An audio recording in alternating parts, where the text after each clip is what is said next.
Coming up on this episode of Nintendo Cartridge Society, Scarlet and Violet introduced new bug and glitch type Pokemon. It's dangerous to go alone, so the Nintendo Cartridge Society goes with you.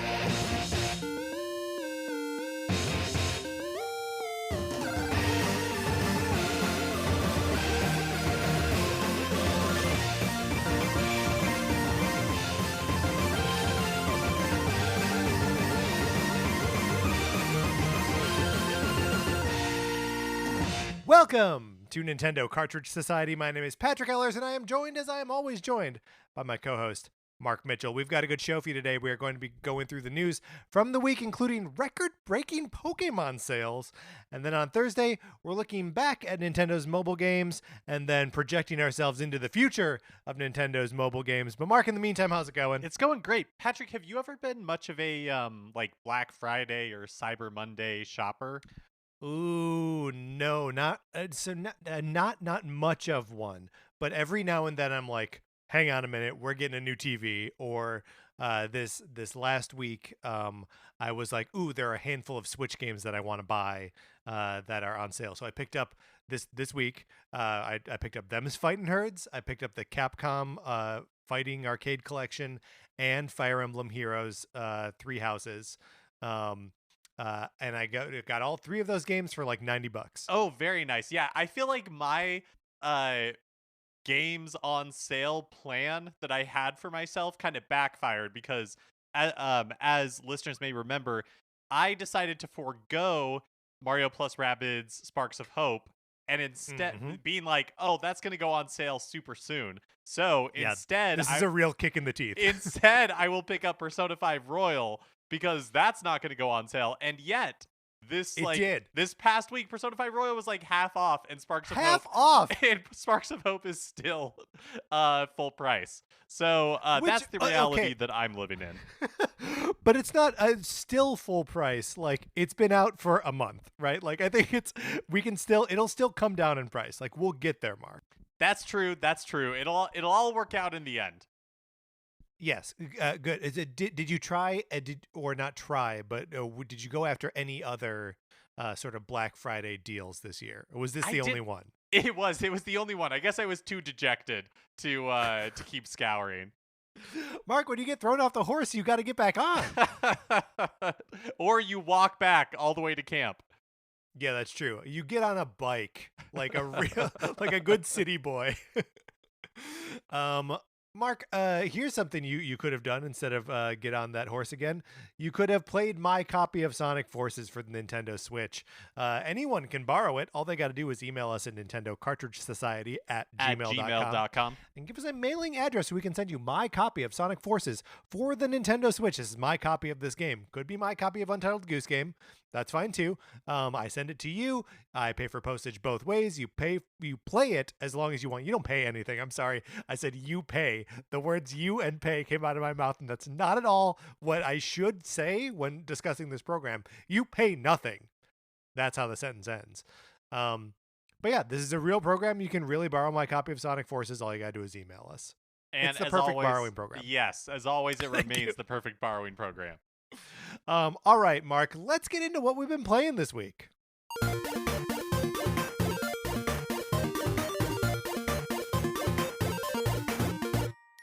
Okay, first thing, right up top, The Legend of Zelda: Link to the Past. We're both playing it. If you want to hear us talk about it, you gotta go check out the Super Gamer Boys because that's why we're playing the game.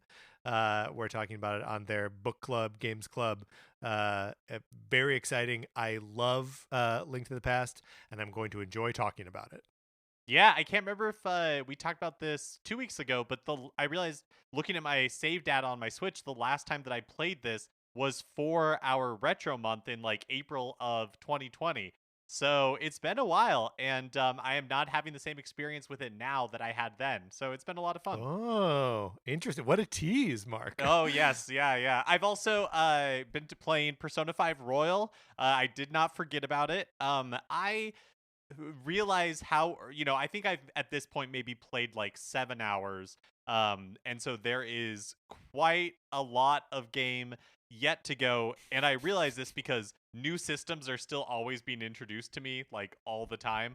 But I am beginning to enjoy it more than I was in the early hours of the game, which I guess isn't This that is much of a huge. surprise. Well, it is, but I guess it's not that much of a surprise just because I feel like that is how RPGs work, where it's like, well, you don't really know what you're doing for the first, 10, 20 hours. Um, the kind of like system by which you spend your days doing different things and how it like modulates that by sometimes it just like chooses what experience you're doing because it's part of the story, and then other times you have freedom. Like I really like that give and take, so I don't know, I'm interested to see where it goes. Um, it's I when you said that you haven't forgotten it, I felt a little attacked because like I am I am definitely forgetting about Persona 5 Royal, and we're just getting further and further away from me like actually putting time and effort into the game. Well, maybe Persona 5 Royal will be your Dragon Quest 11S Echoes of an Elusive Age Could be. definitive edition for the Nintendo Switch, where maybe, I'm not promising anything, I will play it and love it, and then for like 3 years, you'll talk about playing it, and then one day you actually will. Yeah, maybe. I mean, that could be. I feel like I've sort of already been on that journey with Persona 5 Royal. And this was my time to take it seriously, right? Oh, what are you going to do? Well, Mark, have there been any like big fun story beats or like things that you've responded to like emotionally or like for me I Dragon Quest 11S Echoes of an Elusive Age Definitive Edition for the Nintendo Switch really started to hit for me when I met Sylvando and like had that whole like story around Gallopolis and all of that. So as soon as like the game started to make me feel something, that's when I was like, oh, I love this game forever. Have you had any moments like that in Persona 5 yet? No, not really. And it's not that I dislike the characters. I do still think that they're kind of like too talky for my taste, but I think it's more that like I'm becoming a little more familiar with the systems. And again, they introduce new ones all the time. And some of the mechanics that it introduces, like there's this, there are the palaces, which are kind of like the main events of the game, which by Yeah. the way, I'm saying that, I don't really know. I've only done one and I'm like working my way towards what I assume is going to be a second one. But it like introduces these other things that you spend your time on in between. And there's some new, I guess, like new characters or ideas that are introduced that you get out of kind of like the very beginning of the game, where like you're the new kid at school and nobody likes you and like all that kind of stuff. Nobody likes you still, but you do start to get some more allies, and as like the world begins to open up, I am just having more fun with the game itself. Okay. All right. Well, let me know when you hit one of those like, wow, I love this and I love these guys moments, and then we'll talk about that, and then I'll have something to look forward to. Because right now I'm kind of I feel like I've already just like drifted by it. Like the Yeah, moment for me may have passed. I feel like I'm not the best ambassador for the game right now because again, I'm maybe like 7, 8 hours in at most, and Right. so I'm sure I have faith that those moments are coming. All right. All right. Well, I look forward to hearing about them. Mark, I continue to play Shovel Knight games. I've been putting more time into Shovel Knight Showdown because and we talked about this a couple weeks ago. But the game starts you off with Shovel Knight Showdown is the sort of like fighting game within the Shovel Knight Treasure Trove. And when you and I played it, like a year ago now, several months ago now, we were like unlocking characters and like stages and stuff pretty quick. But I think the game starts with like 6 or 7 characters, something like that, and there are 20 in the game total. So when I turned it back on recently, I was like, I should try to unlock some of these characters, and I have since gone into like full on like looking up the guide to like what are the conditions to unlock this character. And there are, I discovered last night that there are, every individual character has like some condition like beat the story mode with blank character, or on whatever difficulty. But there are two other ways to unlock these characters. One is just like put in a certain amount of time in versus mode, right? And then there's another way, which is like a series of button inputs on like the like it's like a cheat code. But like I don't want to do a cheat code. I want to like earn them, you know what I mean? So are you? Do you know how many characters there are total? How many potential fighters? Yeah. Well, so yeah, there are 20 total, and I'm up to 17 at the moment. So I'm getting there, and I feel like I can do it. It's even the last time that we were talking about this, I realized that I didn't fully understand like how to play the game and how to play the game well. Like I can pretty consistently now get through story mode with whatever character I need to. It just takes me a little bit of time. There was a while where I was like, I don't know how I'm ever going to do this. So yeah, I'm feeling really good about Shovel Knight Showdown. I had it like I had it sort of like near the bottom of my list of like ranking all the Shovel Knight games, and it's slowly creeping up, man. I don't know. I'm really really enjoying it. That's awesome. Yeah, what a different experience that must be with like all of those fighters compared to, the 6 or whatever you and I were messing around with. Yeah, it's amazing how like differently they play, and it's all very good. It's a great little game, and I know that like no one in like looking up stuff about like how to unlock these characters, it's just like it's clear that like no one is playing this game. There are like no guides or anything. I'm just using the Shovel Knight wiki, which is clearly written by like Yacht Club themselves, So I feel like I'm alone out here, but I'm loving it out here. Mark, I also played Mario Party 2 with Connor McCabe and two of the Super Gamer boys last week on stream for a little while, to support men's health things. And I gotta say, I Mark, what is your impression of like the early Mario Party games? Do you like hold them as like, that's when the Mario Party series was good? What are your thoughts on this? And this is nothing against Mario Party in general, but I don't hold any of those games really in esteem. But I remember renting it for the Nintendo 64. I don't even know if it was the first one or the second one or what. Yeah. But I remember like having an okay time with it. But I've never been a huge Mario Party person. We played a 20 turn game with four players, right? And it lasted almost 2 hours. And 20 turns is the shortest game you can play. It goes up to 50. You can ask it to do a 50 turn game. That's, I mean, if we're doing the math, that's 5 hours. Like, I don't know who would ever want that. So, okay, that is an incredibly long time. Was it fun? Did you enjoy it? I enjoyed spending time playing games with my friends online. Diplomatic answer. Yeah, I mean, I don't think the game is particularly fun. But so I went online and was like, there's no consensus, right? Like people have all sorts of different opinions about Mario Party, but I did see a list that put Mario Party 3 at the like very tippity top. And we know that Mario Party 3 is coming out on the Nintendo Switch Online at some point next year. So that's, Mark, I'm putting all my chips on that. I'm putting all my chips on Mario Party 3. When that comes out, I'm going to play it, and that's the one I'm going to love. I think so. I think we should bank on it. Also, I gotta say, playing 4-player games on the Nintendo 64, Nintendo Switch Online, super seamless and fun. Like I was shocked at how easy and smooth it was. And just like one person takes control and is like the first player that like actually runs the game, and everyone else is just like playing on their own Switch.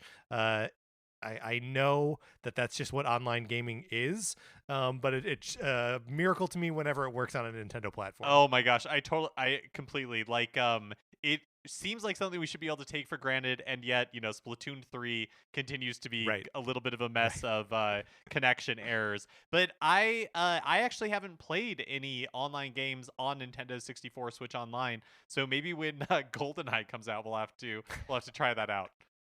Yeah, perfect. Can we do the campaign co-op together? Oh, I don't think the game Come supports on. Come co-op. on. I don't think, but I honestly don't remember. Okay, we'll figure it out. If it does, then we're doing it. Um, Mark, I've also been continuing to play God of War Ragnarok, which is of course not a Nintendo game, so I won't talk about it too much here. Other than to say that I am still having a very good time with it, but I have been playing for quite a while. And there was a little bit where I was like, how much more game do I have here? So I went to go look up a walkthrough, and just it was broken up into chapters, and I am just finishing what the IGN walkthrough is considering chapter 6, and I was like, okay, well, how many chapters are there? 18, Mark. There are Oh my 18 gosh. chapters. I'm a third of the way through the game. And there's a part of me that's like, like I feel a little bit defeated by it. That like, I spent a lot of time over the Thanksgiving weekend here, just several hours long play sessions, and just being like, I'm only a third of the way through the game. I mean, I'm enjoying it, so like I don't know what there is to complain about, but like I was hoping to get to like that moment of accomplishment sooner, and I just don't think that I'm going to. Yeah, I know what you mean. It's such a tricky balance where like you can be enjoying a game and still be ready for it to be over with. Totally. Uh yeah. That's hard. I think especially when a game uses the language of cinema as much as God of War Ragnarok does, that like the way that it wants to be impressive is the way that a movie or a TV show is impressive, right? Like it's using that same language. And, if I've been playing the game for like 15 hours, it means I've been watching a movie for 15 hours, right? Like I want that movie to be done 13 hours ago, even if it's a great movie. So I mean, I think that's where I'm feeling like I've already marathoned a season of a TV show is what it feels like, and I can't believe I got to do that two more times. All right, but I'm enjoying it. I love it. I think the writing is good. The combat's fun, and it's a great game. All right, Mark, that's what we've been playing this week. Let's get into the new releases and what we might be playing next week. Yesterday, November 28th, golf was added to Nintendo Switch Sports in an update. It includes 21 holes from the Wii Sports series. Local play is supported, and up to 8 players can battle online in the survival golf mode, where whoever takes the most strokes each round is out. So let me ask you this. 21 holes from the Wii Sports series.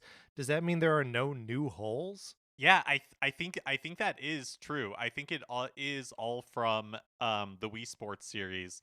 And I also think that Hmm. this is the last content update, like new sport that we know of, at least at this point, that is coming to Nintendo Switch Sports. And is the only sport that has been added. Yeah, that's right. That's right. Uh and And then on November 30th, on Wednesday, Front Mission First Remake is released. This is one that was announced a while ago. I can't remember if it was the partner showcase in June or like some direct somewhere this game was Yeah, revealed. And and it's then like re-revealed as well, right? yeah, and it's the first of a couple of Front Mission games that are coming to Switch.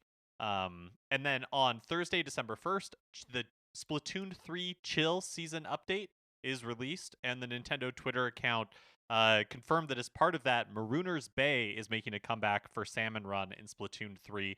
This is the Salmon Run map that has like a really tall ship and then the coast, like the beach outside of it. So you have to be very like strategic in being down on the beach and then make really quickly making your way up this really tall ship. So it's kind of a That's cool map. Happy to see it Yeah, back. very very cool to see Salmon Run getting the same kind of support as the rest of the game. Yeah, absolutely. And then also on December 1st, on Thursday, a new Joe and Mac Caveman is released, which is a brand new Joe and Mac game.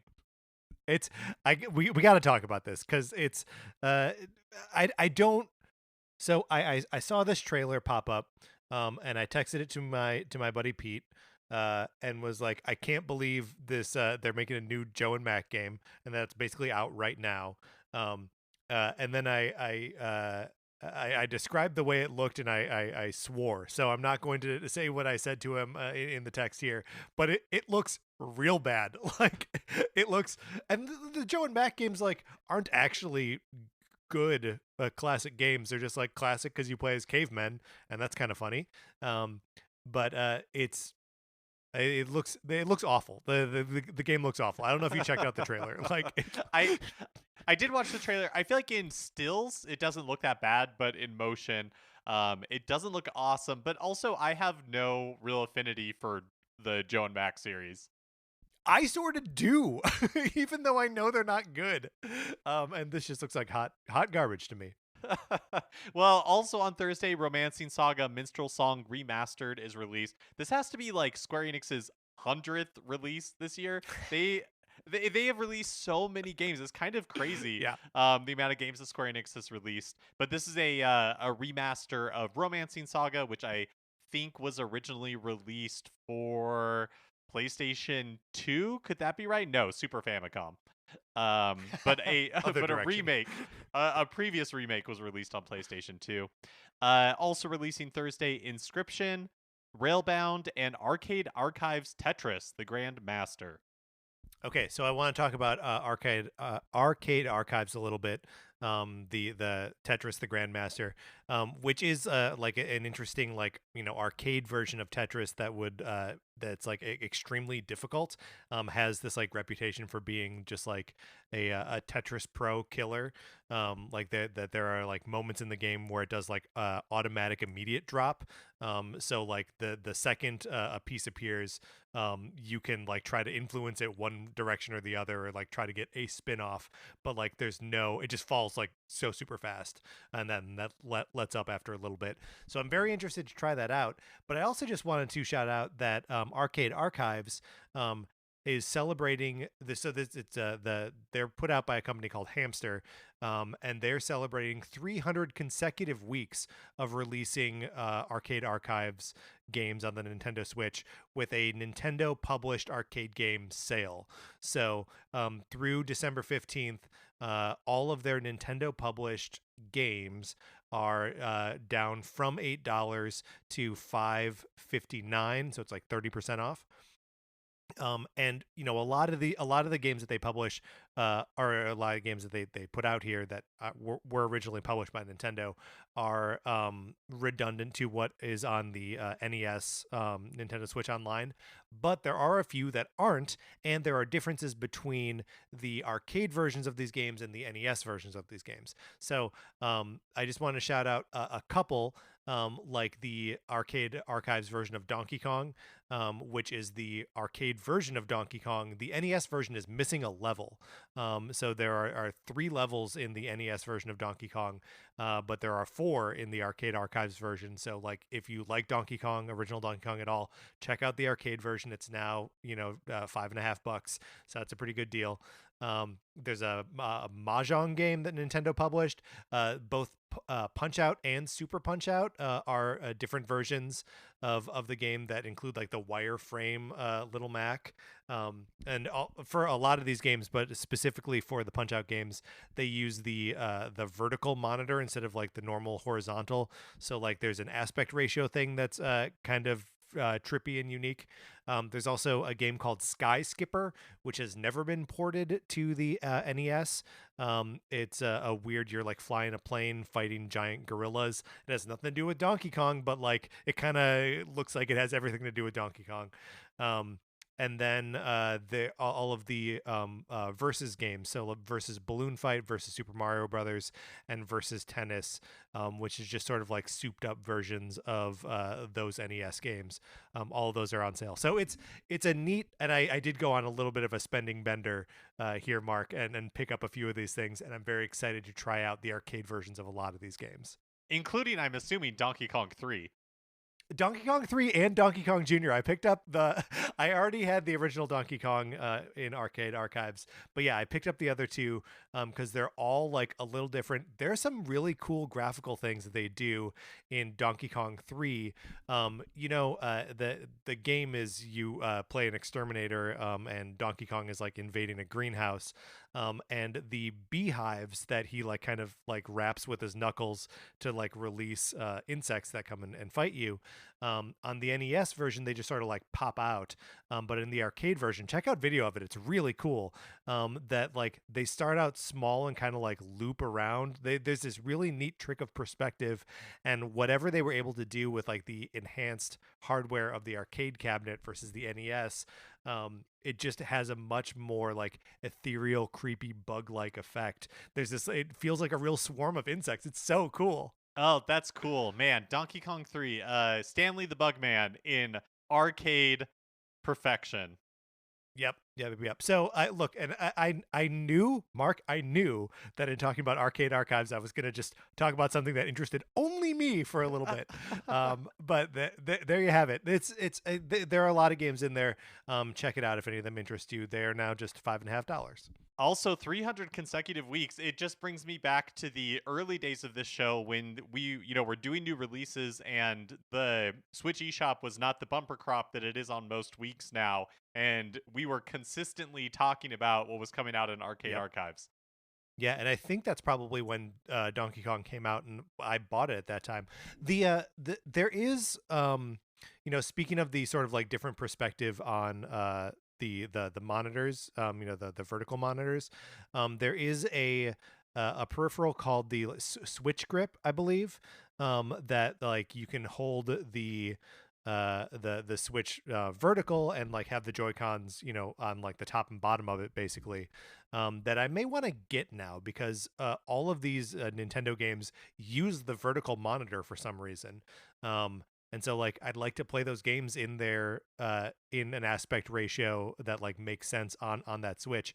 It's so weird to think of like just I was playing Donkey Kong Jr. earlier tonight and just like, oh yeah, these levels are taller than I expect them to be, which is so cool. It's also just a kind of like a cool feature of the Switch that you can play it vertically if you have the right accessories for it. Yeah, well, and because Sarah's never going to let me do that to our TV, right? So, all right, Mark, let's get out of the new releases. Which brings us to a regular segment on our show. It is time for 433. In 1952, American composer John Cage wrote a piece called 433, wherein a performer or group of performers didn't play their instruments for 4 minutes and 33 seconds. For the purposes of this show, our instruments are talking about Nintendo. So, for the duration of one performance, 433, Mark and I'll talk about something not at all Nintendo related, thus fulfilling the contract of the piece. Mark, this is of course the last time that we will be talking about the Disney films, the Disney animated films of the 1990s. We've ranked the bad guys. That's right, we ranked them. We ranked the villains, the animal buddies, and the music. But now we are going to be ranking the main ships in each of these cartoon movies. So ships, relationships that we're pulling for, right?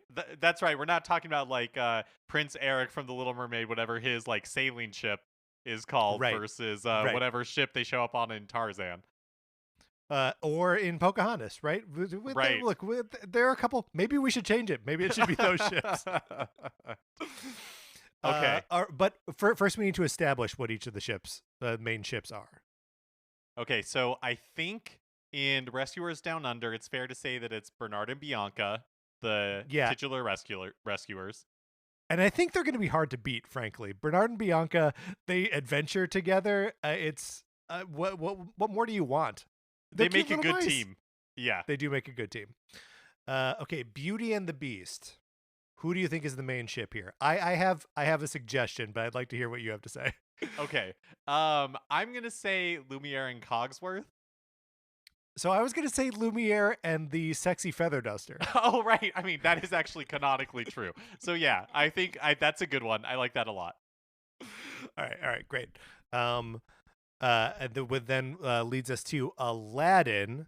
Who do we want to count as the main ship in Aladdin? I feel like there's really only Jafar and Iago?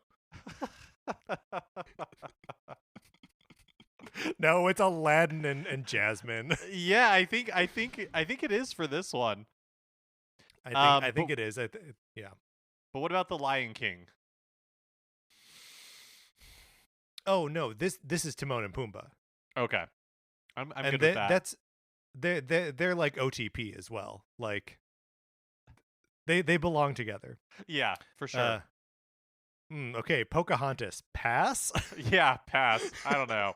I don't. Yeah, I'm not really rooting for any of these crazy kids to get together. No, no, and there's like too much historical record associated with it too. What if it's in the song where she's singing about like what's around the river bend? There's otters that are jumping out of the water. What if it's like those two otters? They have to be a couple. The otters. Yeah. Write it down. Yeah. Hunchback, the Hunchback of Notre Dame. Okay. I mean, this is another tough one. This is another bad one. Yeah. Well, bad in the sense that there's no like real shippable couples. Right. Do you want to pass on this one too? Because I think you're right. I mean, what's the name of the villain? Can we ship like him and God? I feel like it's like him and a twisted sense of morality. Is that the best ship in the movie? They deserve each other. Yeah, so we're skipping it. We're skipping it. Okay, we're skipping it. Frollo and morality. Yeah. All right. Then from Hercules, do you want to just go Hercules and Meg on this one? Yeah, I think it's I think it's strong. Herc and Meg. That counts. I think that's a good ship. Mulan. Okay, the problem with this one is that the main like love interest between Mulan and the guy, yeah, not that interesting. Is it Mushu and the other ancestors? Are they our favorite ship? I mean, it's definitely a like, because they don't respect him at all at first. Right? He has to earn their trust. Or is it like the mom and dad? The mom and dad have a sweet relationship. Yeah. Yeah, that's good. Mulan's mom and dad. Mark, you're not going to believe it. We just ran out of time. What, without naming what the defining chip of Tarzan is? There we go. I've stopped the timer on my phone. Do you want to do Tarzan? I mean, is it Turk and Tonto? Or is it not Tonto? Wait, what is the elephant's name? Ooh, the Wayne Knight character. I tell you what. Dare I Google it? Google it, but I do not ship them. Okay, it is Tantor. Tantor. Yeah. And what's Turk. Rosie O'Donnell's? Turk. Yeah, okay. Don't pretend you don't know Turk's name. They're at the bottom. Okay, fair. Down there with Frollo and morality. Yep. Okay, fair enough. And at the top, got to be Bernard and Bianca and Timon and Pumbaa, right? Yep. Everyone else just fills out the middle. All right, we were accompanied today by a timer on my phone. Mark, let's get into the news. Just a few short months after the original Super Mario Brothers trailer, there's a new one releasing today at 2 p.m. Pacific time. So no real need to talk about it very much on the show, especially because there's nothing for us to talk about other than the announcement. But I guess if you're listening to this before the trailer's release, just know that Nintendo specifically called out that they're not announcing any games or there's no game information associated with it, just the trailer. Do you think, I mean, first of all, I do think it's interesting that they are continuing to call these Nintendo Directs. That like that branding is consistent, that branding is strong. That's how they're doing any sort of publicity here. But do you think that this is going to be just a trailer, or is it going to have like the same sort of bumpers, Chris Milladandri, and like are we going to get like preamble from the people involved? Yeah, the fact that they're calling it a Nintendo Direct makes me think that maybe we will get some preamble. Yeah.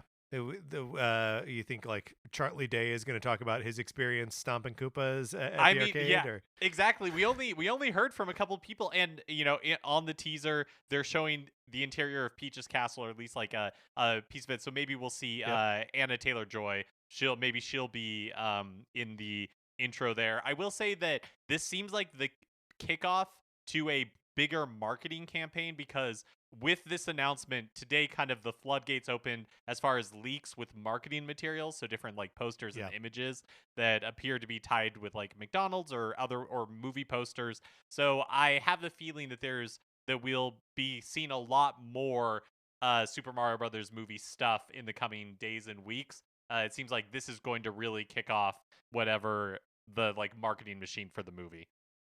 Yeah, well, and it's interesting that like that didn't happen last time, right? That last time was a very like Nintendo style marketing beat, and maybe this one is the more like traditional Hollywood movie marketing machine ramp up. Um, it's just so interesting to see like uh, there are so many like different marketing methods being that they're sort of like running into each other with this movie, and they're all sort of working at the same time. um yeah, I don't know, are you hopeful that are you excited for this trailer? Are you bracing yourself for it? Like, what has changed since the last time we were headed into one of these things? Yeah, I would say that after that first trailer kind of soothed my greatest fears. And then I don't know Mm-hmm. if you've seen some of the marketing leaks that came out, but the more that I am seeing of it, the like more at ease I feel. I still, I maybe it will turn out to not be good, but it doesn't seem like it's going to be a train wreck, which was really what my, biggest concern was. Yeah. I mean, the second in that first trailer that like Bowser stepped off his ship and didn't like fart to cut the tension or something, I was like, okay, all right, all right, we'll be okay. We'll Yeah, get through yeah. this. 100 completely agree. Next week, Mario Kart 8 Deluxe Booster Course Pass Wave 3 is released on December 7th. It adds 2 new cups with 8 courses. First is the Rock Cup with Tour London Loop, uh, the from Mario Kart Tour, the Game Boy Advance Boo Lake, the Nintendo 3DS's Rock Mountain, and then the Wii's Maple Treeway. Patrick, anything to say on these 4 courses before we move on to the other cup? I mean, honestly, I'm excited to talk about every single one of these tracks. So let's get the other four out here, and then let's just talk about them all. Okay, cool. So the other cup releasing in Wave 3 is the Moon Cup. It includes Berlin Byways from Tour, Peach Gardens from Nintendo DS, Merry Mountain, and the 3DS's Rainbow Road. So this is great. This is another like, just as the second wave was like kind of had a bunch of tracks to be excited about. I am like over the moon excited about Maple Treeway, Peach Gardens, and the 3DS Rainbow Road. Those are all tracks that I absolutely love, and I'm so excited to see back here. Yeah, I really love Peach Gardens from the Nintendo DS, or I remember Yes. really loving it, and I'm very excited to hear what the music sounds like for this version, because I think that's a really good track on the Nintendo DS. Sorry, one thing I just want to I missed it. Merry Mountain is from Mario Kart Tour. Just calling that out. Yes. Yeah. And we're sort of carrying on this tradition that I wonder if we'll see it in every single one of these. That there are two tracks from Mario Kart Tour that are like cities. like real cities on Earth, and then one that is like something goofy. You know, we got the Ninja Hideaway, and we got what was in the last one? The like Skyway Sunday or something like that. Yes, that's right, Skyway Sunday, and now the Merry Mountain. So it's very cool to see this sort of like pattern sort of develop, and it means for two guys who didn't really play Mario Kart Tour, it means that we get three effectively new to us tracks in every single one of these. Yeah, absolutely. Also, just kind of crazy to me that with the release of Wave 3, we'll be halfway through the DLC. It's been, I think, I can't remember exactly when the Booster Course DLC was announced, but I think it was like April or something like that. And Yeah. it's just wild that we're at they promised it'd be out all of it would be out by the end of 2023. And that seemed so far away when it was announced. And now it's just like knocking on our door. Yeah, yeah. No, it's nuts, and it's just like I'm excited. I'm sort of in like a state of disbelief that like we will get to a point where Mario Kart 8 Deluxe has double the number of tracks it had when it released, which was already like 50% more than any of the other Mario Kart games before it. Like it's absurd how much content is going to be in this game when all things are said and done. Yeah, kind of like Super Smash Brothers Ultimate. It is Yep. difficult to see how they top it with whatever the next Mario Kart game is.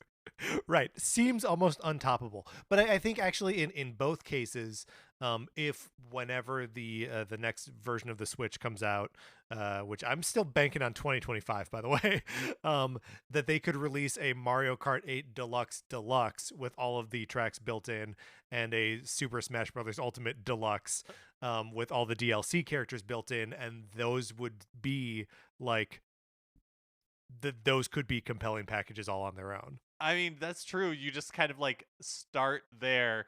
But yeah, I don't know. The amount of And keep content. building, you think? Yeah, no. I don't know, but just like you're saying, the amount of content in Mario Kart 8 Deluxe when all is said and done is just pretty crazy. So I was thinking about Maple Tree Way, or Maple Tree Way. Is it like Treeway, like freeway? I think it is. Yeah. Okay. Um, that I remember you're like racing up a tree, right? And it's like autumnal and leaves are falling and it's very pretty. And so I'm excited to see it not on the Wii but on Switch. Um, but that was before we had the sort of like zero gravity stuff. I wonder what sort of zero gravity they're going to be imposing onto it. It seems like a prime candidate for that kind of thing. Yeah, oh, completely. Yeah, I'm also interested anytime that there's one of these like GBA tracks, interested to see Yeah. how they reinterpret that. Yeah. Also, I mean, if the Rainbow Road on 3DS, one more thing to just totally shout out here. If you didn't play the 3DS version of Mario Kart, it is wild. It takes you. It goes so. It's one of these one-way tracks, right? So there's no laps. But it like there's a thing where you're racing on like the rings of a planet. You're down on the moon at some point. It's really really cool. It is not restricted to just being like a Rainbow Road track. It is also sort of a like Mario Galaxy style track. Just you're in space. It's so cool. Oh, that's really fun. Yeah, I actually never picked up Mario Kart 7 and it I'd be interested what you think, Patrick. It kind of has a bad reputation, I feel like. Yeah. Yeah, and I think that's warranted. It's it's still Mario Kart at the end of the day, but like it's kind of slowish. But I don't think, and the character selection is weird, and the sort of like customization of and like how you earn all the parts and stuff is a little annoying. But I don't think the tracks are bad. And in particular, I think this Rainbow Road is a standout because it goes so many fun, different, and unique places. Cool. Yeah, I'm excited to check it out.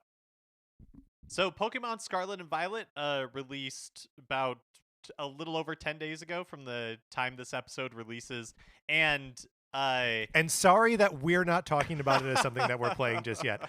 Look, we're both struggling to like force ourselves through Persona 5 Royal. And I feel like I look, do we have another huge game in our futures? Like, yeah, probably, but like when?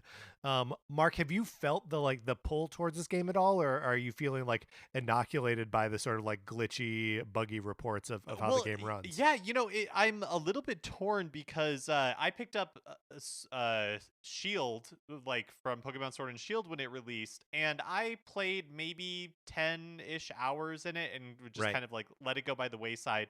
Um, but I feel like the reviews for that game were positive.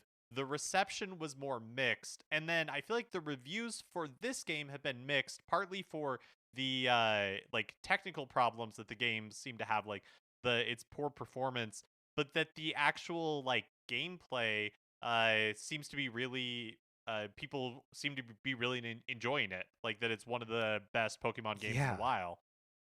Yeah, I mean, and that's what I keep hearing and seeing as well. Like I I got a text from Christian Humes over the weekend, one of the hosts of the Unranked podcast. Um and Christian and I hadn't really been in touch for like months, but he texted me. He was like, "Are you playing Pokemon?" And I was like, "No, no, I'm kind of avoiding it at the moment." And he was like, "Dude, you got to play it. It's so fun."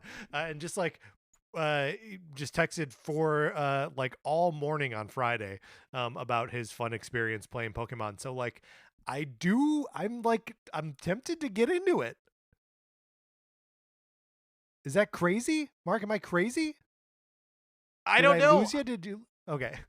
Yeah, to me this kind of feels like a wait and see type situation, but it is definitely the most I will say like intrigued by a new Pokemon game that I've been in a while.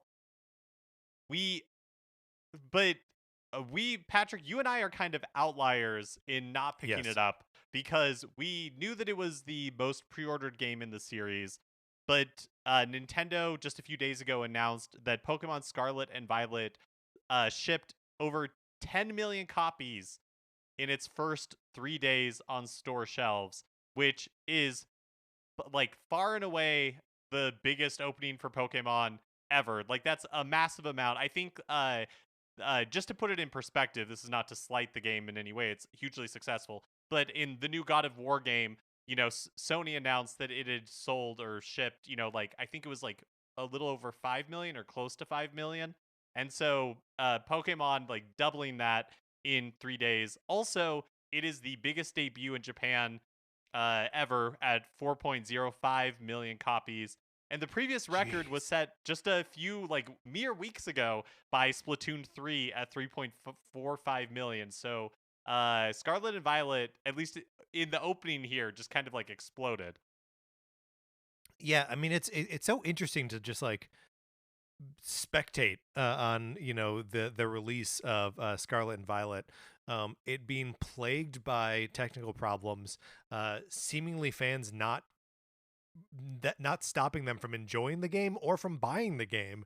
Um, it's a fascinating little thing that's happening here, and it makes me wonder like, um, is there is there a version of this where like they patch this game, or like in a year is there like the third version of Scarlet and Violet, or just like Ultra Scarlet, Ultra Violet, that like fix these issues, um or what? Like is there a future where this game is fixed? First of all, let's start there. Is there a future where this game is fixed?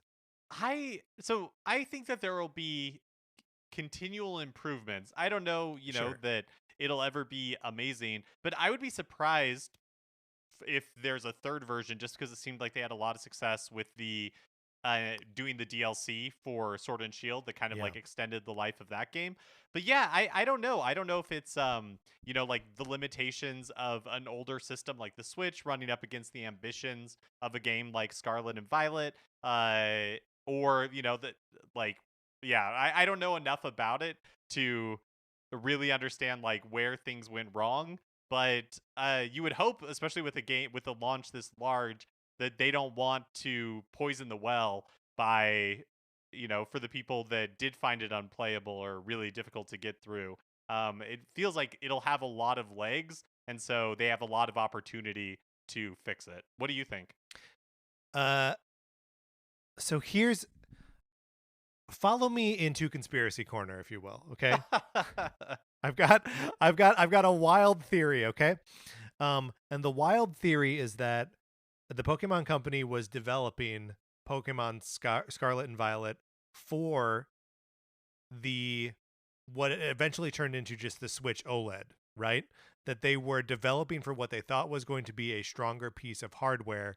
And then when what actually came out in the Switch OLED version was a brighter screen with better battery power and what have you, that they had to like retrofit the gimp they had back into the original Switch hardware.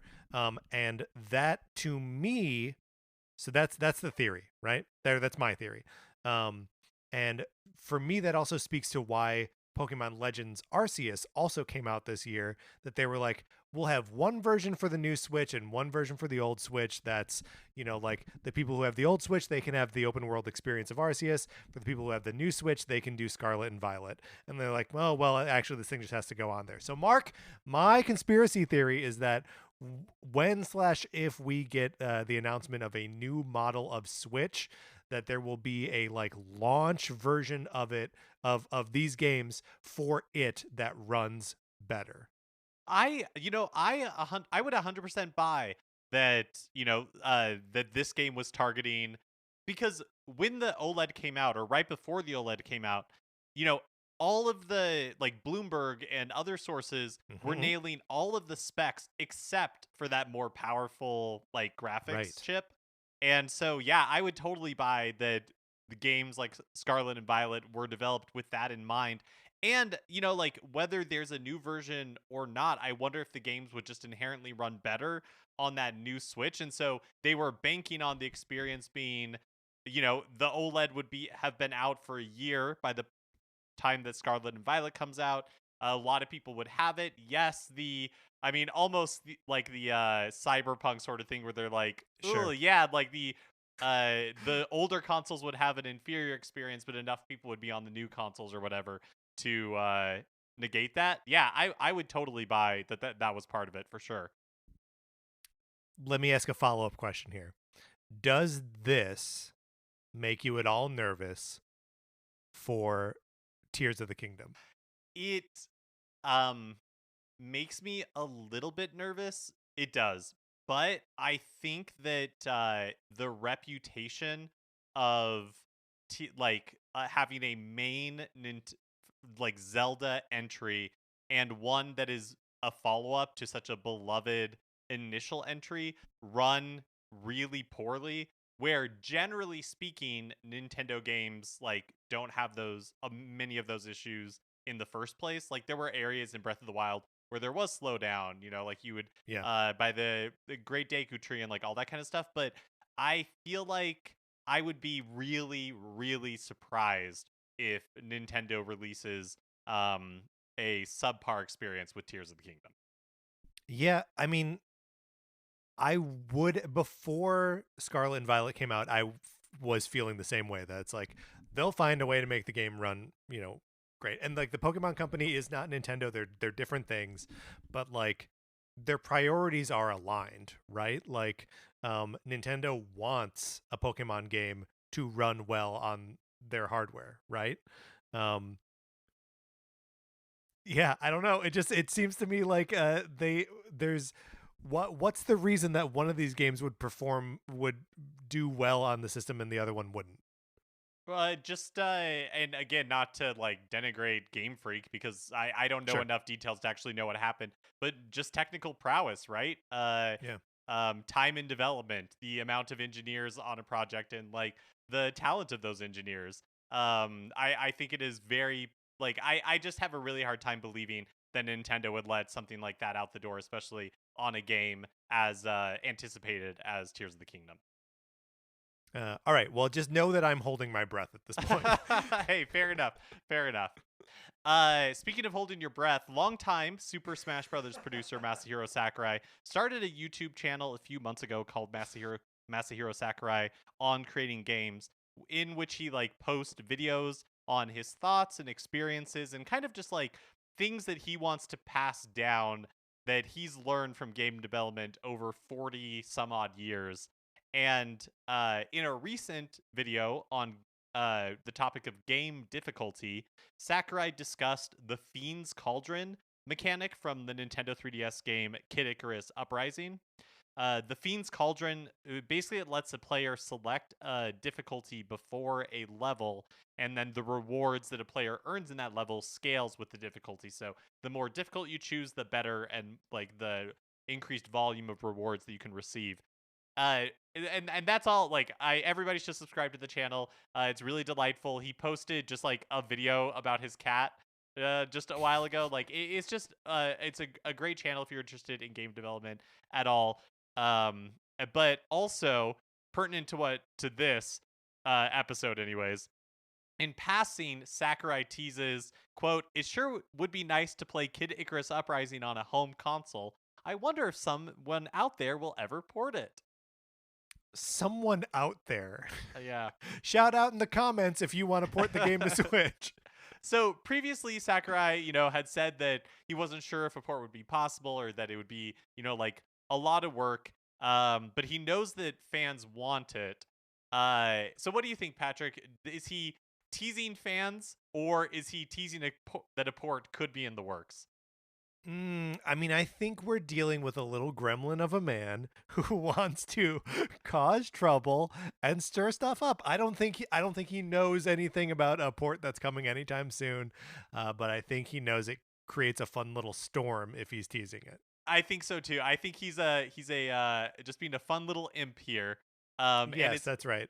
And it's hard to imagine anybody but him, at least like having a guiding hand on something like a remake of Kid Icarus Uprising. I will say though that a totally different person and totally different situation, but when AJ Aonuma kind of like teased at a Zelda concert, Skyward Sword remake, I think like 2 years before it was announced, we kind of had the same dance where it was like, well, would they remake Skyward Sword? Like, could they do it on the Switch? Would it work without, and then that ended up being real. So, but yeah. So start the clock 730 days from now. We'll see if there's a remake of Kid Icarus Uprising. Would you be interested in playing? I mean, we played Kid Icarus Uprising maybe 2 years ago at this point for the podcast as part of our Kid Icarus month. And I think we both really enjoyed it. Would you be interested in going back to it on Switch?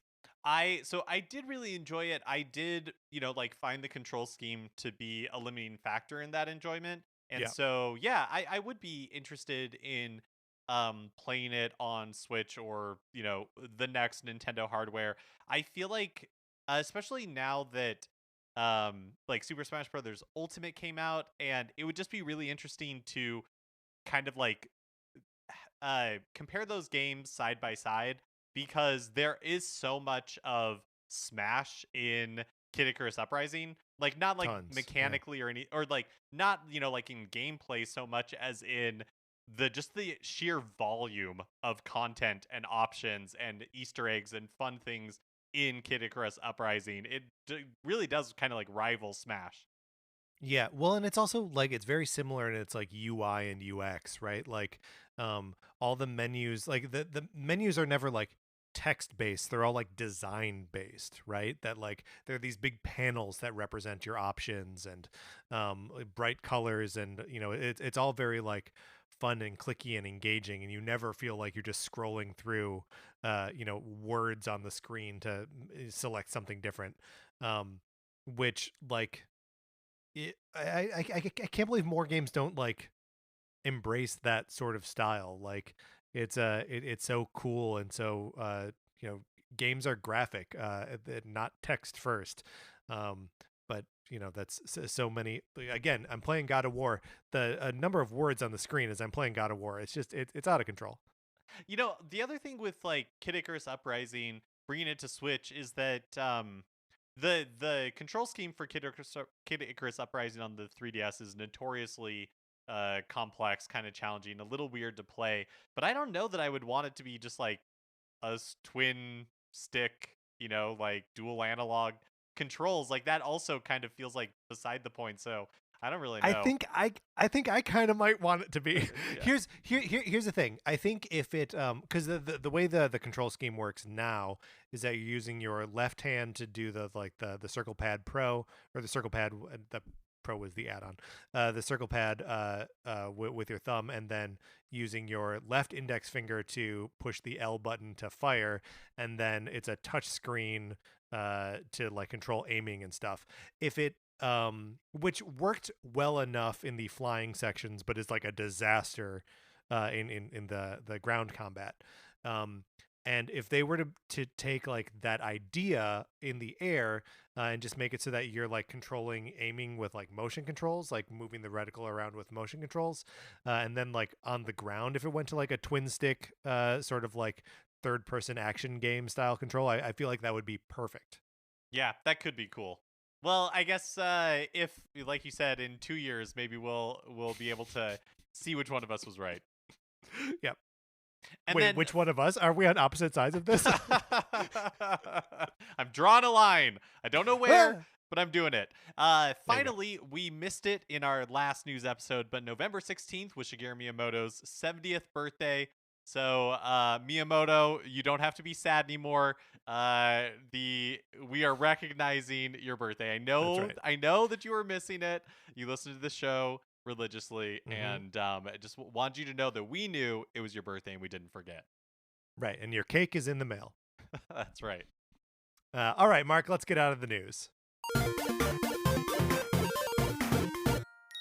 That is going to do it for this episode of Nintendo Cartridge Society. Follow us on all the places where you like to follow us. On Twitter, I'm at Patrick_Ellers. Mark is at MK Mitchell, and the show is at Nincart Society. Get in our Discord. You can email us or tweet at us for an invitation in there. It's a super fun time. People are having good, fun conversations about Nintendo all the time.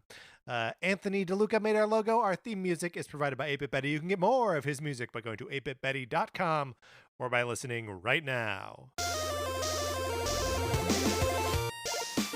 For my co-host Mark Mitchell, this is Patrick Ellers saying, "Let's bring back Kid Icarus Uprising." I'm on that side now. Thank you for listening.